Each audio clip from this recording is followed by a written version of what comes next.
રીતુ Poona railway station ઉપર છે। તે આ શહેરમાં નવી છે અને તે શનિવારવાડા જવા માંગે છે। તેને રસ્તાની ખબર નથી કે નથી તેને ખબર કે શનિવારવાડા પહોંચવા માટે તેને કેટલો સમય લાગશે। શું કોઈ એવી પદ્ધતિ છે કે તે જ્યાં જવા માંગે છે ત્યાં સુધીનો રસ્તો બતાવી શકાય? શું કોઈ એવી પદ્ધતિ છે કે જેનાથી રીતુને જણાવી શકાય કે તે જ્યાં જવા માંગે છે ત્યાં સુધી પહોંચવા માટે તેને કેટલો સમય લાગશે? રીતુ ગૂગલ મેપ્સ ખોલે છે। ખોલ્યા બાદ તે સર્ચ બારમાં શનિવારવાડા ટાઈપ કરે છે। આવું કરતા જ તેને તે જ્યાં જવા માંગે છે તે સ્થળ અને ત્યાં સુધી પહોંચવાનો રસ્તો જોવા મળે છે। રીતુ સરળતાથી આપેલા નિર્દેશોનું પાલન કરે છે અને નિર્ધારિત સ્થળ સુધી પહોંચી જાય છે। શું તમે આ એપ્લિકેશનનો ઉપયોગ કરવાનું જાણો છો? શું તમે ક્યારે ગૂગલ મેપ્સ વિશે સાંભળ્યું છે? ચિંતા ન કરો, ચાલો સાથે મળીને આપણે આ એપ્લિકેશનનો ઉપયોગ કરતા શીખીએ। સર્ચ બારમાં ટાઈપ કરીને ગૂગલ મેપ્સ શોધો, એપ ડાઉનલોડ અથવા અપડેટ કરો અને તમારા હોમ સ્ક્રીન ઉપર જાઓ। હોમ સ્ક્રીન પર ગૂગલ મેપ્સ આઇકન પર ટચ કરો। જ્યારે તમે તેને ખોલશો ત્યારે એપ્લિકેશન તમારી વર્તમાન જગ્યા અને તમારી આસપાસની જગ્યાઓને દેખાડશે। મેપની એકદમ વચ્ચે આસમાની બિંદુ તે સ્થળને દેખાડશે જ્યાં તમે તે સમયે છો। મેપના દરેક ભાગને જોવા માટે તમે મેપને ડાબી, જમણી, ઉપર અને નીચે ખેંચી શકો છો। તમે મેપને 2 વાર ટેપ કરીને અથવા અંગૂઠા અને આંગળીને મેપ ઉપર રાખીને તેની મદદથી મેપને ખેંચીને અથવા સંકોચીને ઝૂમ ઇન અથવા ઝૂમ આઉટ કરી શકો છો। મેપ ઉપર કોઈ નિશ્ચિત સ્થળને શોધવા માટે તમે એપ ઉપર સ્થિત સર્ચ બારનો ઉપયોગ કરી શકો છો।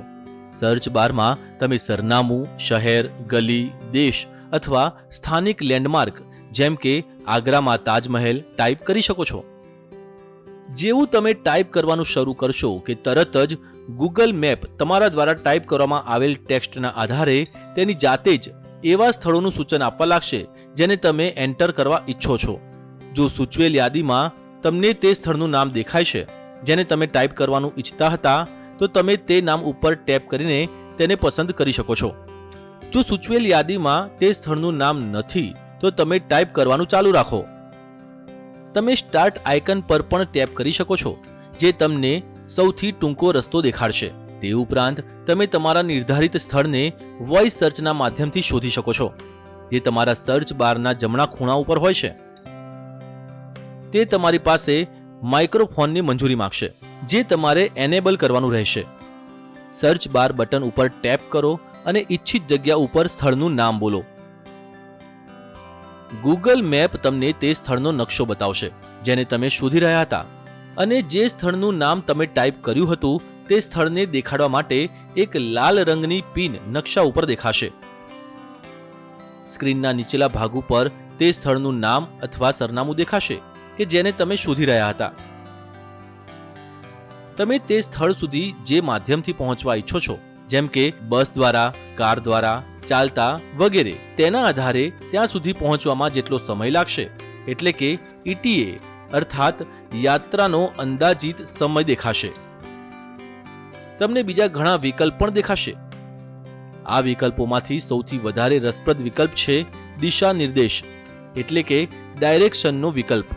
જો તમે આસમાની ડાયરેક્શન્સ આઇકન ઉપર ટેપ કરો છો તો ગૂગલ મેપ પોતાની મેળે તે સ્થળ સુધી પહોંચવાના સૌથી નાના રસ્તાનું અનુમાન લગાવશે અને યુઝરને તે સ્થળ સુધી પહોંચવા માટે તે રસ્તાનો નકશો દેખાડશે।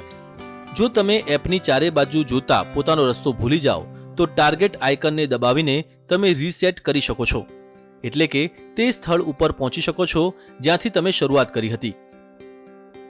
હવે રીતુની જેમ તમે પણ તે સ્થળ સુધી જવાનો રસ્તો શોધી શકો છો જ્યાં તમે જવા ઈચ્છો છો। અમે આશા રાખીએ કે આ માહિતીસભર વિડીયોની મદદથી તમે ગૂગલ મેપનો ઉપયોગ સરળતાથી કરી શકશો। ગૂગલ મેપ ખોલવાનો પ્રયત્ન કરો અને તમારા શહેરના પ્રખ્યાત સ્થળોને શોધો। પોતાની જાતે રસ્તા શોધવાની કોશિશ કરો અને ત્યાં પહોંચ્યા પછી નિર્ધારિત સ્થળની તસવીરો પાડો અને તેને અમારી સાથે શેર કરો।